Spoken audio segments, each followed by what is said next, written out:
खैबर से बलूचिस्तान तक तो पहले से आग लगी थी। अब इमरान खान की रिहाई की मांग ने शहबाज और मुनीर की मुश्किलें और ज्यादा बढ़ा दी है। दूसरी ओर मार्शल लॉ वाले देश पाकिस्तान में अब आने जाने वालों को मोबाइल भी चेक कराना होगा।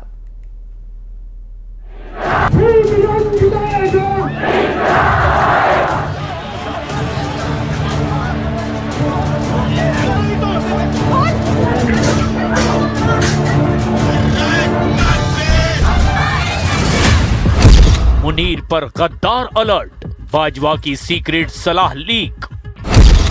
पाकिस्तान में इमरान समर्थकों का गदर, शहबाज के पास सिर्फ 30 मिनट।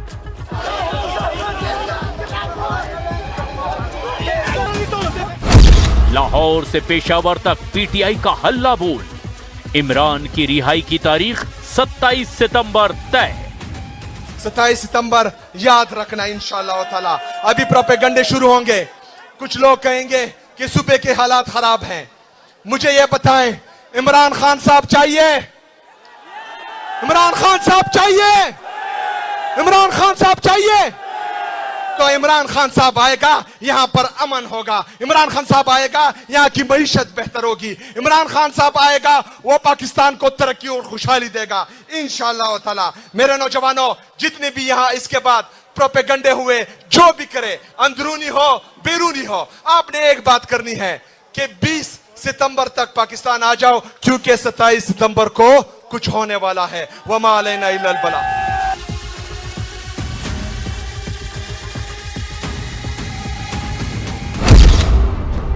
इमरान का डबल मोर्चा, शहबाज मुनीर की उड़ी नींद। पाकिस्तान एक साथ कई मोर्चों पर फंसा हुआ है। एक जगह दबाने की कोशिश होती है तो दूसरा मोर्चा खुल जाता है।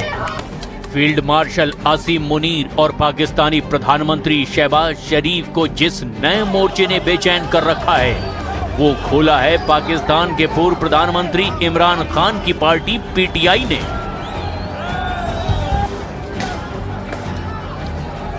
पाकिस्तान के पूर्व प्रधानमंत्री इमरान खान के जेल में 3 साल पूरे होने पर उनके समर्थकों ने पूरे पाकिस्तान में प्रदर्शन किए। कराची से लेकर देश के अलग अलग हिस्सों में जबरदस्त विरोध प्रदर्शन हुए और इमरान समर्थकों ने पाकिस्तान सरकार पर जमकर हमला बोला। जब से इन चोरों डाकू लुटेरों को मुल्क पर मुसल्लत किया गया है, पाकिस्तान मुसलसल तबाही की तरफ जा रहा है। हमारी इकोनॉमी कोलैप्स कर गई है। हमारा एक्सपोर्ट तबाह बर्बाद है। हमारा इंपोर्ट तबाह बर्बाद है। किसान रो रहा है, खुदकुशी करने पर मजबूर है। हमारा नौजवान पाकिस्तान छोड़कर जा रहा है, पाकिस्तान छोड़ रहा है। पंजाब और सिंध प्रांत में पुलिस ने कार्रवाई करते हुए 100 से ज्यादा इमरान समर्थकों को गिरफ्तार किया। सबसे बड़ी रैली खैबर पख्तूनख्वा की राजधानी पेशावर में आयोजित की गई, जहां इमरान खान की पार्टी पाकिस्तान तहरीक-ए-इंसाफ की सरकार है। खैबर पख्तूनख्वा के सीएम सोहेल अफरीदी ने पाकिस्तान के शहबाज सरकार के खिलाफ जमकर हमला बोला। सोहेल अफरीदी ने कहा कि आज पख्तून रो रहा है, आज बलोच रो रहा है, कश्मीरी भी रो रहा है और पंजाबी भी शहीद हो रहा है। आज कश्मीर में हमारे भाई बहन सड़कों पर निकले हैं, उन पर भी गोलियां चलाई जा रही है। मेरे पाकिस्तानियों, ये खूनी दरिंदे बन चुके हैं। इनके लिए खून इतना सस्ता हो चुका है कि ये मासूम लोगों को मार देते हैं और इन्हें शर्म नहीं आती। इन लोगों को आपकी कोई फिक्र नहीं, क्योंकि IMF रिपोर्ट करता है कि इन चोरों डाकुओं ने 5300 अरब रुपए की करप्शन की है। 5300 अरब रुपए की करप्शन जो आपका पैसा है, लेकिन किसी को कोई फर्क नहीं पड़ता। इमरान खान की पार्टी ने शहबाज सरकार को 27 सितंबर तक का अल्टीमेटम दे दिया है। पीटीआई नेता और खैबर के सीएम सोहेल अफरीदी ने कहा कि अगर 27 सितंबर तक इमरान खान को रिहा नहीं किया गया तो इस्लामाबाद मार्च होगा। एक बंदे को फर्क पड़ता था, एक बंदे को फर्क पड़ता है, वो अदियाला जेल में है। वो मेरा, आपका, पूरी पाकिस्तानी कौम का इंतजार कर रहा है कि ये कौम मेरा मुकदमा लड़ेगी, ये कौम मुझे इंसाफ देगी। तो मेरे पाकिस्तानियों, तैयार हो।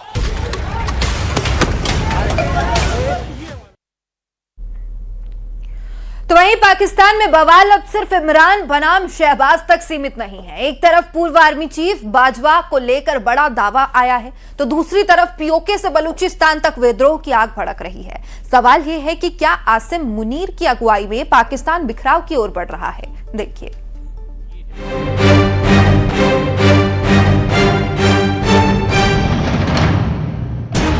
एक और इमरान की पार्टी ने शहबाज सरकार के खिलाफ सड़क पर मोर्चा खोल रखा है। दूसरी ओर पाकिस्तान के पत्रकार मोहित पीरजादा ने एक बहुत बड़ा दावा कर दिया है। दावा यह है कि इमरान खान ने अगस्त 2022 में बताया था कि जनरल कमर जावेद बाजवा ने आसिम मुनीर पर उन्हें सलाह दी थी।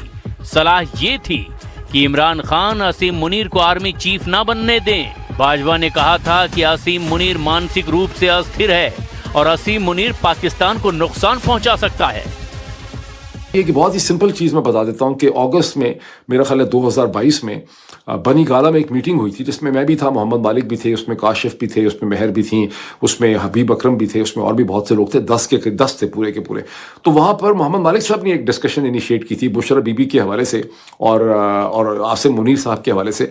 तो आगे से इमरान खान ने बातें करते करते एक बात ये भी कही कि जनरल बाजवा हमें ये कहते थे, जनरल बाजवा ने मुझे ये कहा कि आसिम मुनीर को आर्मी चीफ नहीं होना चाहिए, इसलिए कि आसिम मुनीर जहनी तौर पे स्टेबल नहीं है, इसलिए कि ये इमोशनली डिस्टर्ब है और ये अजीब अजीब बातें करता है। आर्मी चीफ बन जाएगा तो बहुत ही ज़्यादा टर्बुलेंस हो जाएगी। बिल्कुल सही। अब ये जनरल बाजवा से पूछा आपने, कभी जनरल बाजवा से पूछे ना कि क्या आपने कभी आसिम मुनीर के बारे में ऐसी बात की थी, और बात तो बिल्कुल सही साबित हुई है। इसका मतलब है कि जनरल बाजवा ने अगर इस किस्म की प्रोफेशनल बात की थी अपने प्राइम मिनिस्टर से तो उन्होंने बात तो बिल्कुल सही की थी। इस वक्त पाकिस्तान के अंदर जो हैजान और डिस्टर्बेंस है वो सैयद आसिम मुनीर तमगा इम्तियाज मिलिट्री के जहनी हैजान का अक्कास भी है बहुत हद तक। अभी इतना ही, फिर आपसे मुलाकात होती है। पाकिस्तान में जनरल वर्सेस जनरल का युद्ध, मुनीर पर बाजवा का गदर अलर्ट, मार्शल मुनीर की कमजोर नस का पर्दाफाश। मुनीर फंसा देगा, इमरान खान को पता था। इमरान का मुनीर ब्लंडर पाकिस्तान तोड़ रहा है।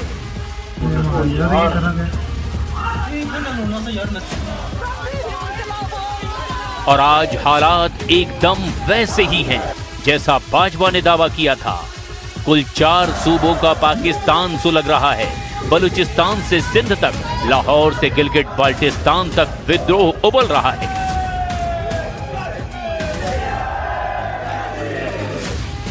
पाकिस्तान में बगावत की आग बरस रही है।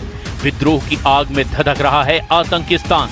पाकिस्तान के कब्जे वाले कश्मीर में आजादी की आवाज बुलंद होती जा रही है।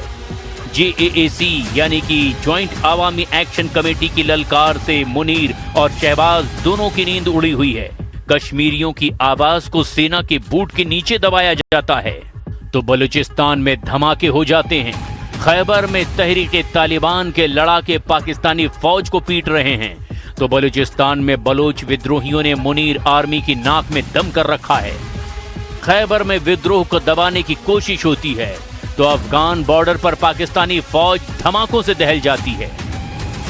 यानी विद्रोह की आग सिर्फ POK में ही नहीं सुलग रही, पूरा पाकिस्तान इस वक्त जल रहा है, जिससे पाकिस्तान के प्रधानमंत्री शहबाज शरीफ और फील्ड मार्शल की नींद उड़ी हुई है।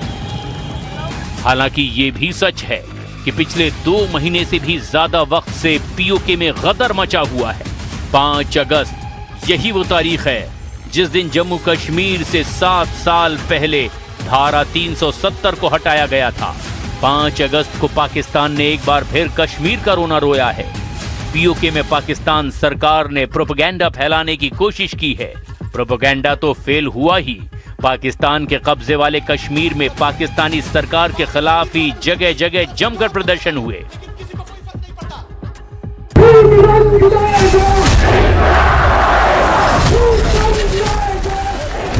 मुजफ्फराबाद, रावलाकोट, कोटली, नीलम वैली सहित कई जगहों पर कश्मीरी पाकिस्तान के खिलाफ सड़कों पर उतरे हैं।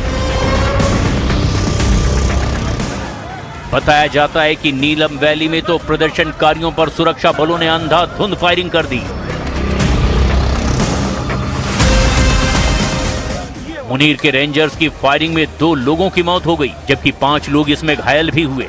इसके बाद पाकिस्तान के कब्जे वाले कश्मीर में 2 महीने से चल रहे प्रदर्शन में मृतकों की संख्या 131 तक पहुंच गई है।